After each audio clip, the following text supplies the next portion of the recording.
Babe naman, syempre hindi. Tingnan mo, naka-makeup ka pa.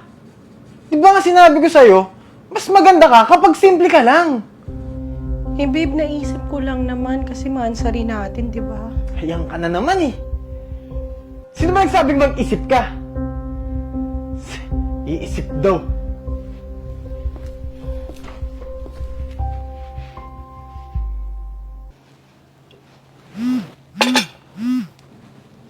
Nag-voicemail si ate. Bunso, may meeting ako dyan malapit sa inyo ngayong linggo. Magkita tayo, okay? Tawagan kita.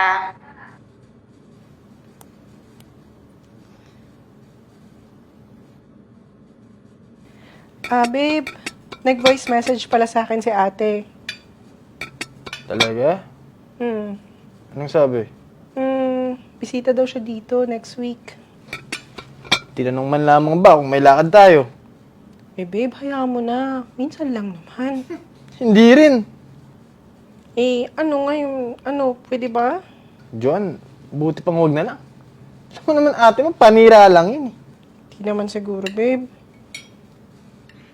John, nakalimutan mo na ba kung anong pinagsasabi sa akin ng ate mo? Para-parapan akong pinayan sa pamilya mo ah. Babe, matagal na yun. Si ate yun eh. Pilya ko yun. Joanne,